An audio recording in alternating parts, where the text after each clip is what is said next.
Well,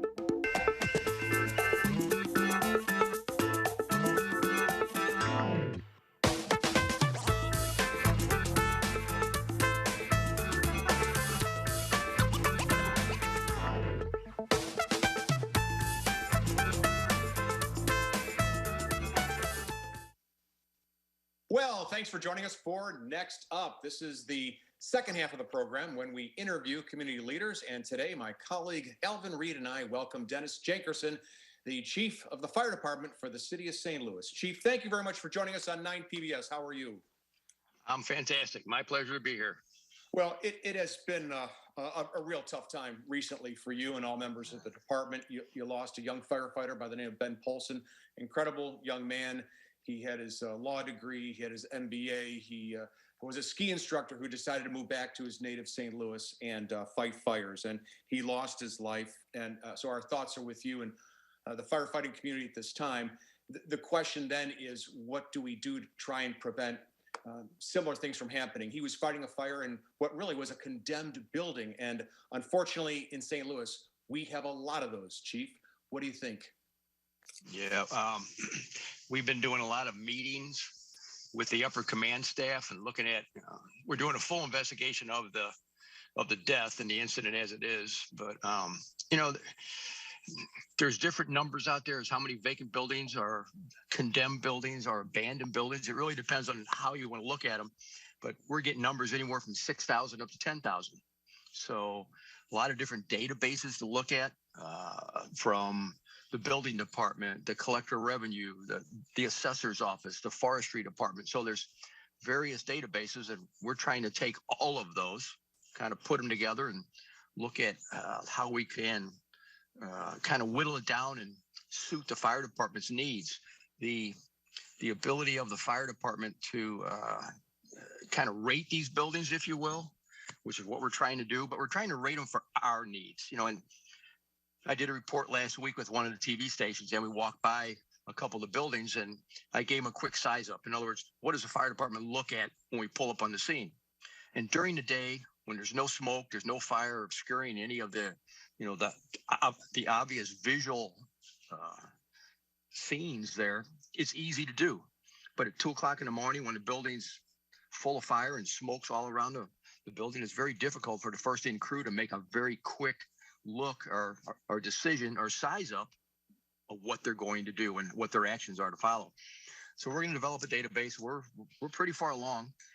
Like I said, we've collected all this information from various people, and we're downloading it now into our database, our CAD, if you will, our computer-aided dispatching system.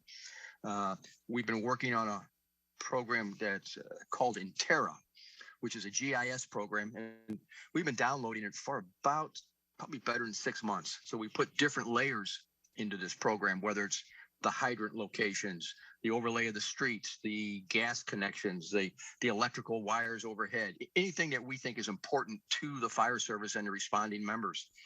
So now we started downloading what we think is a fairly accurate list of all of the buildings that concern us, which is vacant, abandoned, condemned, not occupied. So we look at buildings from a different perspective than a realtor, than an engineer, than a building inspector. We look at it from a firefighter's perspective and what's going to cause us an issue within that building. So that's where we're at right now. We actually have a first draft of a standard operating guideline drawn up. It was a little long. We probably had 10 to 12 pages in this guideline. So we're going to whittle that down a little bit. And what our first priority is trying to develop a system where the first 5 or 6 indicators are automatically going to put that building into a high hazard type occupancy. In other words, we're not going in unless we can hear somebody in there calling for us, or somebody's outside telling us no. So somebody's in there. So we're going to try and keep it simple. We're going to try and break it into 3 categories. And that's kind of where we're at right now. It's going to take a lot of whittling down to get exactly what we want. But we really want to try and go live with this thing by about first week in April. And that's what we're really shooting for. And it's a lot of work. But we're looking at it from our perspective, the firefighter's perspective. Well, Chief, we had a photo in the American this week of a fire last week on Lee Avenue. It was an abandoned building, and you kind of answered where I was going. But all right, so you show up, brick, old, abandoned. Why attack the fire? And is it because you think even if it's abandoned, there's homeless people inside, or why address this fire? And in the picture I'm speaking of that's in there, there's not an adjacent building. So I know that if anything catches on fire and there's stuff to the left or the right or north to south, you have to do something. But why put yourself in that situation regardless of what the report is or anything like that? Right. It's a good question. It's a tough question. From the firefighter's perspective, a building that's out on its own, if you will, there's no buildings on either side, or what we call exposures that could cause another issue and, cause another building to catch fire. That makes our job a little bit easier. But as we go into a building like that, a vacant or abandoned or condemned building, whatever it may be, especially during the winter months when it's a little colder, some of the people, the homeless, the unhoused people are looking for shelter, some place to start a small fire, someplace to, stay warm and get out of the elements. As you walk around these buildings as a firefighter, you're looking for things that are indicators. You might not have somebody outside yelling, "Hey, my buddy's in there. He needs help." But as you walk around the buildings, you might see discarded shopping bags. You might see a discarded shopping cart. These are clues to us that the unhoused people are moving their belongings as simply as they can, but they provide us clues, if you will, to say there might be somebody in here. Okay. Yeah, and if you take a look at those type buildings that you're talking about and look at it with a different eye, don't just look at the building, look at what's around this building. Are there signs that somebody's been around the outside, or possibly, if it's boarded up, is there something missing from the board up, if you will? Normally they try and get into the back where it's not as conspicuous from the street side. So these are all indicators that the fire department looks for. And, a lot of people don't know that, but we are cognizant of it and we watch for it. But what we're really looking at doing is looking at what type of shape is this building is. Is it missing a wall? Or the walls bowed out? Can we look in the windows and see that the floors are missing? A lot of these older buildings, even if they have, solid walls and a roof still on it, people have gotten into it and just ransacked the homes, taken every bit of piping off it. They've taken the radiators out of it. They've gone as far to remove some of the old historic wooden floors, so there's holes in the floor. Mm-hmm. I mean, it's to some people, the interiors of these buildings, even the bricks, these are valuable pieces and they can sell them and they can use them. So we look at it from the firefighter's perspective, which is totally different than the average person driving down the street and say, there's no way anybody can live in that building. But people do. Okay. Chief, if you don't mind, if we could move on to another topic, another kind of a grim one. This would be the opioid deaths. I think many people know that the firefighters are often the first responders when it comes to overdoses. And in this country, last year we had 100,000 opioid overdoses, and I don't know, about 1,500 or so in the last 3 years in the city of St. Louis, including some recent ones that made the news. Why is this problem seemingly getting worse in your view? I think the availability of the product, one, is leading that.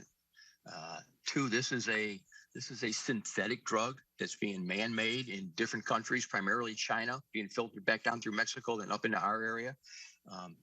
The people who actually use the product, some of them are also selling this product to support their habit.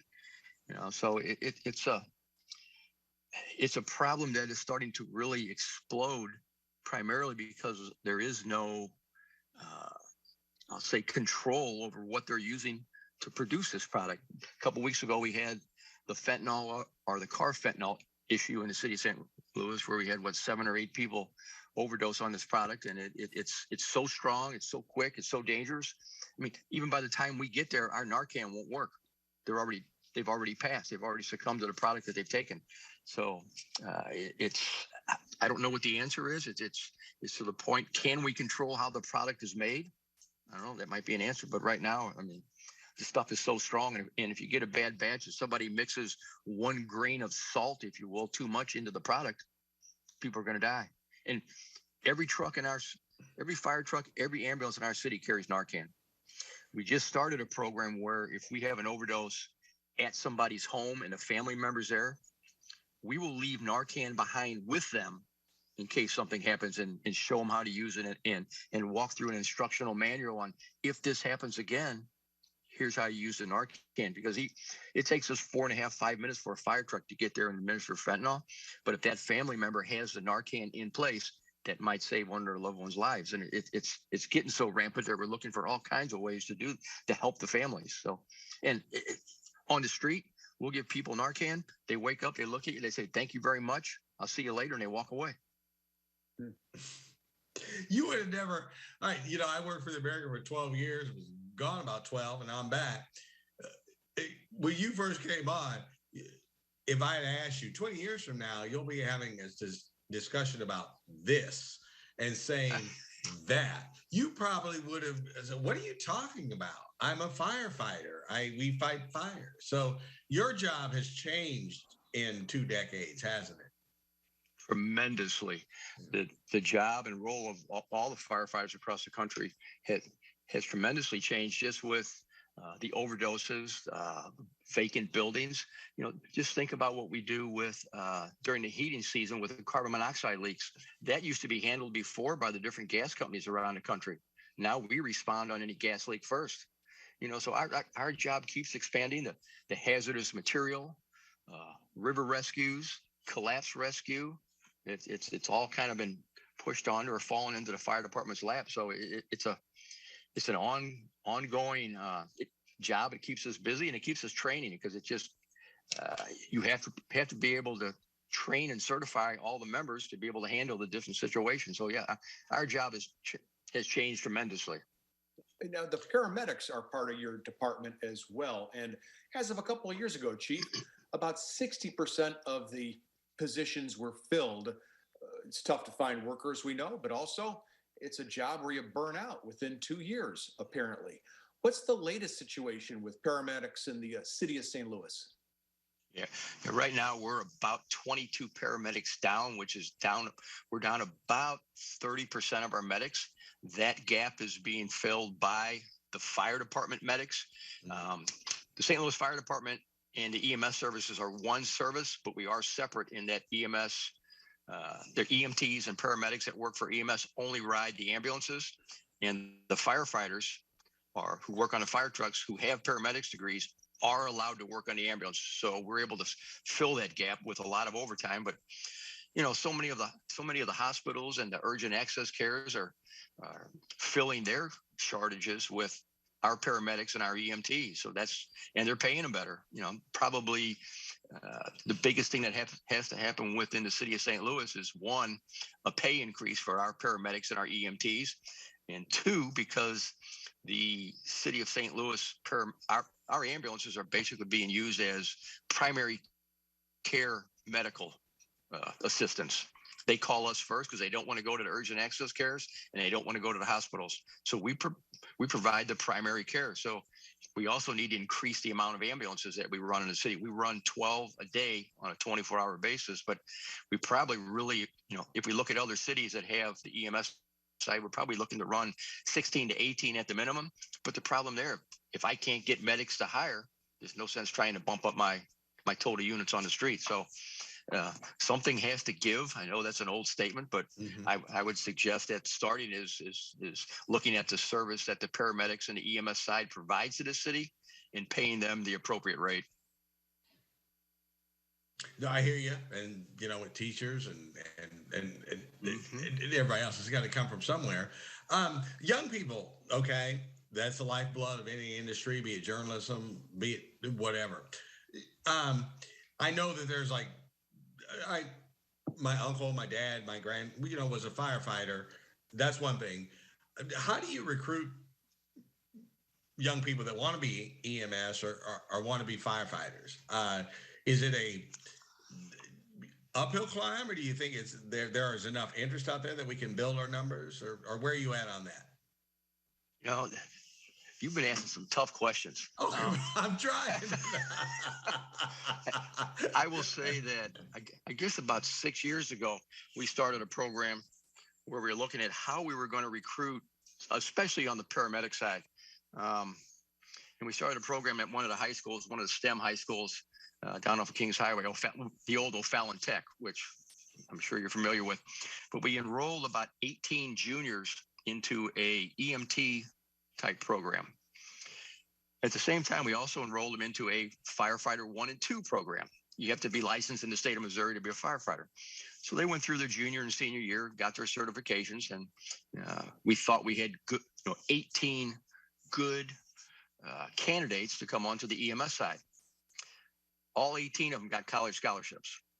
So we lost them all. So it was a good program that didn't go the right way, but it did go the right way, for them. So, I saluted and congratulated all of them on what they've attained. And it turns out at a lot of the colleges, when they're looking at some of the applications and they see that a young student has an EMT or paramedics license, they use them for on-campus emergency medical care and give them partial scholarships. So, it worked, but it didn't work. But we go to the high schools, we go to the schools that teach, the community colleges that teach EMS, the EMT program and the paramedic programs, and trying to recruit there. It's just we recruit people coming out of the military, but until the pay scale comes up to the level of certification and training that's needed, because this is not an easy license to obtain.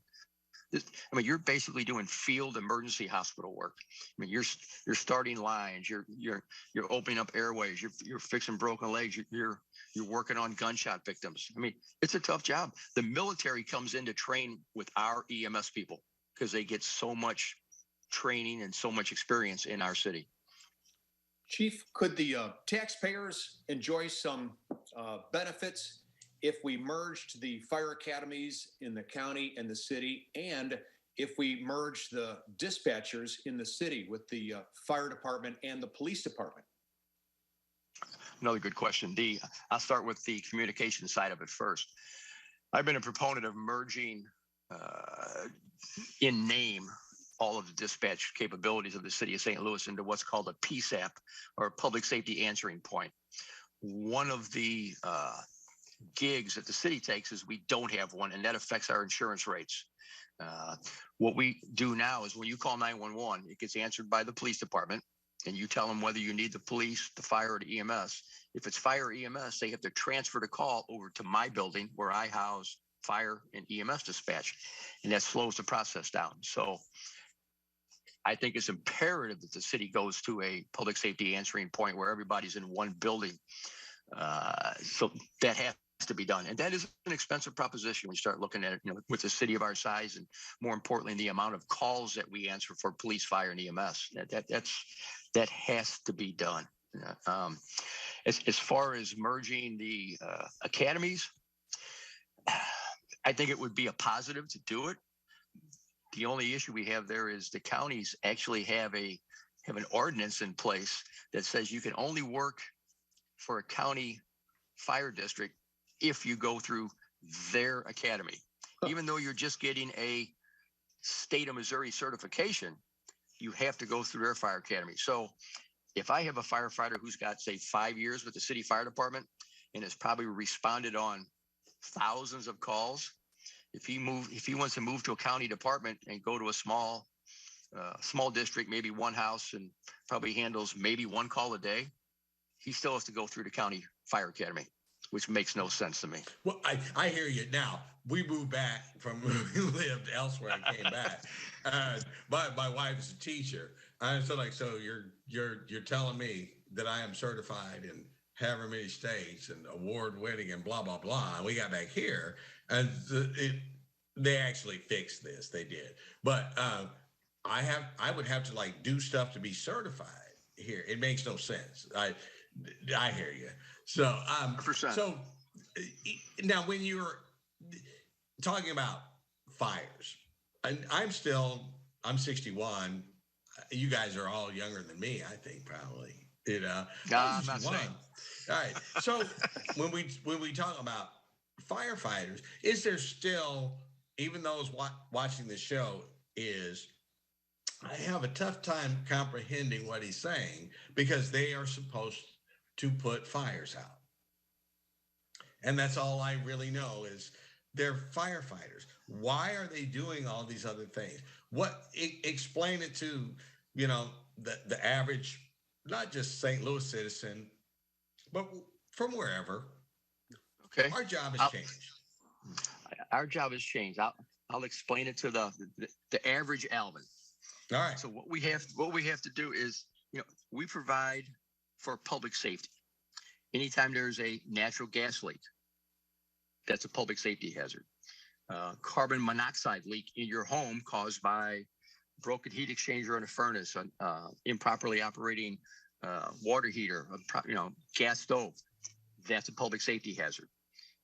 So hazardous material being hauled over the highways, gasoline tankers carrying any type of chemical.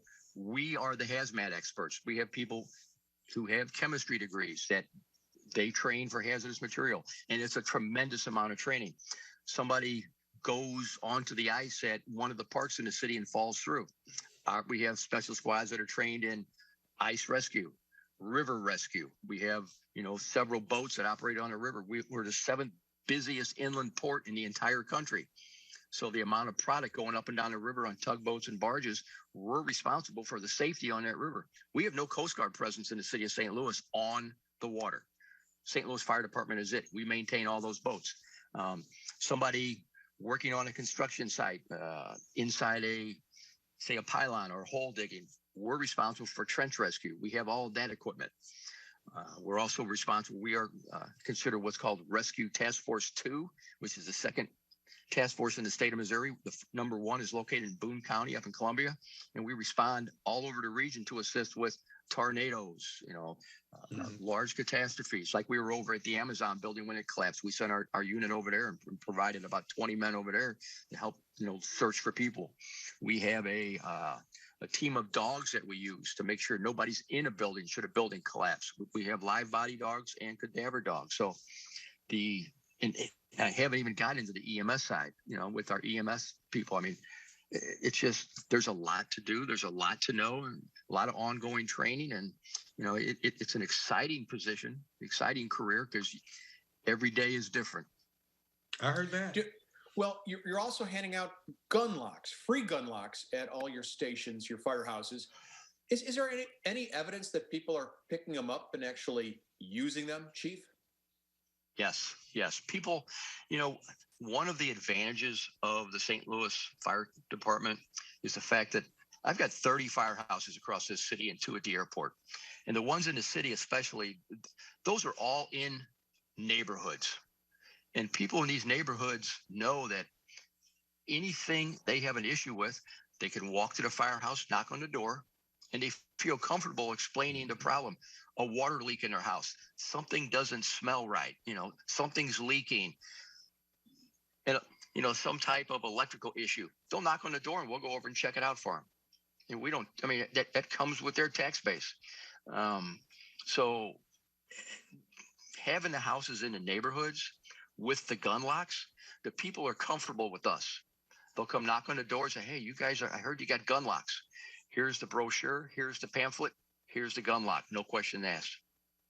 So it's the citizens, the people in the neighborhoods, it's the comfortability that they have with their firefighters in their neighborhoods. It's their firehouse. That's cool. I kind of forgotten about that, but that's cool. It's like they utilize it. That's good. Absolutely. Well, even the children.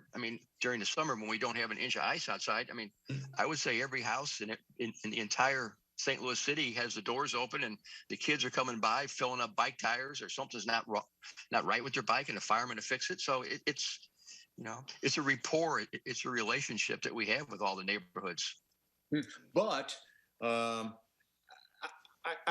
remember, I don't know if it was 4 or 6 months ago, reading a story of an ambulance on its side after some errant driver plowed into it. And I got to be honest, Chief, recently I was on Tucker and I saw one of your trucks going down the street, and I don't think people heard it or acknowledged it or wanted to get out of the way. Now, is it me just getting old, or are drivers less careful and considerate of the public service vehicles out there? You know, I think you've had that conversation many times in the morning on the radio. It's just, when I come into work, I mean, you better be paying attention. People are on the cell phones. People are, putting on whatever they put on in the morning while they go to work. They're drinking. The last thing they're doing is paying attention to the road. The radio's on too loud. And the cars are more secure. They're more quiet, if you will. But I mean, we've had to increase the sound on our sirens, the sound of our air horns, and we tell our guys, you've got to stop at almost every light, even a green light. You got to pay attention. So, yeah, it's the driving habits of our entire region have changed considerably, and I guess at times I'm too particular, and it just aggravates me to see a fire truck or an ambulance not being given way for when they're on an emergency run trying to assist somebody when people aren't paying attention or just don't care. And it's pull to the right. I've been told that for as many years as I've been driving, and that's what everybody should do. Pull to the right and give us way, give us space. A minute to go, Alvin. How many firefighters do you have now? How many are you down? How many do you need? Right now, I'm getting ready to hire a class of 20 firefighters, and I'm 20 firefighters short. We're working on the last part of the last certification test. We're getting ready to give a new test. So while we're on here, I want to plug that anybody who's looking to start a career as a firefighter, go to the St. Louis Department of Personnel website, pull down St. Louis City Firefighter, and an application will come up and sign up. You got about another 30 days to sign up. But we're looking probably in the next 3-4 years to at least hire, I'll say 150, maybe 200 firefighters. We've got about 660 firefighters, which includes the airport. So, but we are looking to give a test in the next couple of months and start a new list. So excellent, Charlie. Chief. We're flat out of time. I'm sorry to say. Okay. The clock says no, but thank you very much for joining us. I know you're the Grand Marshal of this year's St. Patrick's Day Parade. We'll see you walking down Market. Until then, yes, have a good one. And thank you, everybody, for joining us. Thanks, Charlie, and thanks, Alvin. Very much appreciate it. Donnybrook is made possible by the support of the Betsy and Thomas Patterson Foundation and the members of 9PBS.